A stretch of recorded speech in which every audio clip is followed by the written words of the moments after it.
KSRTC bus ಚಕ್ರ ಮಣ್ಣಿನಲ್ಲಿ ಸಿಲುಕಿ ಟ್ರಾಫಿಕ್ ಜಾಮ್, ಪ್ರಯಾಣಿಕರ ಪರದಾಟ.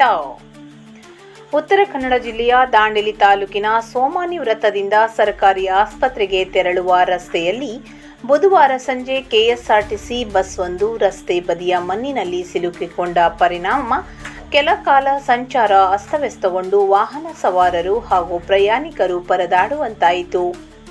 ಸಂಜೆ ಸುಮಾರು 4:30 ವೇಳೆಗೆ ಫುಟ್ಪಾತ್ ನಿರ್ಮಾಣಕ್ಕಾಗಿ ರಸ್ತೆ ಬದಿಯಲ್ಲಿ ಮಣ್ಣು ತೆಗೆಯಲಾಗಿದ್ದ ಸ್ಥಳದಲ್ಲಿ ಕೆಎಸ್ಆರ್ಟಿಸಿ ಬಸ್ನ ಚಕ್ರ ಸಿಲುಕಿಕೊಂಡಿದೆ.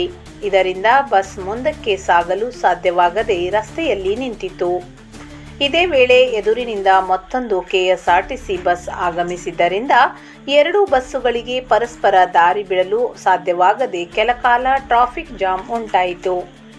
ಸ್ಥಳಕ್ಕೆ ಆಗಮಿಸಿದ ಪೊಲೀಸರು ಹಾಗೂ ಸ್ಥಳೀಯರು ಎರಡೂ ಬದಿಯ ವಾಹನ ಸಂಚಾರವನ್ನು ನಿಯಂತ್ರಿಸಿ ಎದುರಿನಿಂದ ಬರುತ್ತಿದ್ದ ಬಸ್ಗೆ ದಾರಿ ಮಾಡಿಕೊಟ್ಟರು. ಬಳಿಕ ಮಣ್ಣಿನಲ್ಲಿ ಸಿಲುಕಿದ್ದ ಬಸ್ ಅನ್ನು ತೆರವುಗೊಳಿಸಿ ಸಂಚಾರವನ್ನು ಸುಗಮಗೊಳಿಸಲಾಯಿತು. ರಸ್ತೆ ಬದಿಯಲ್ಲಿ ಕಾಮಗಾರಿಗಾಗಿ ಮಣ್ಣು ತೆರವುಗೊಳಿಸುವಾಗ ವಾಹನ ಸಂಚಾರಕ್ಕೆ ತೊಂದರೆಯಾಗದಂತೆ ಮುನ್ನೆಚ್ಚರಿಕೆ ಕ್ರಮ ಕೈಗೊಳ್ಳಬೇಕು ಎಂದು ಸ್ಥಳೀಯರು ಒತ್ತಾಯಿಸಿದ್ದಾರೆ.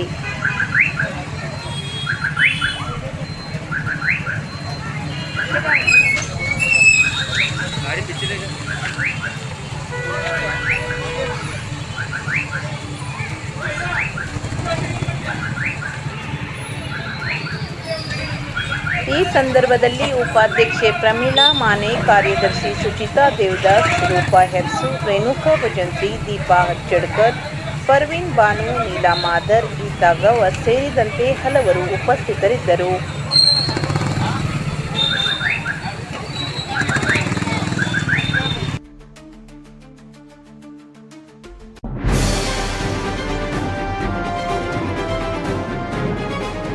ಇದು ಖಾಲಿ ಡಿಜಿಟಲ್ ವಾಹಿನಿ, ಸತ್ಯ ಮತ್ತು ಸ್ಪಷ್ಟ ಸುದ್ದಿ.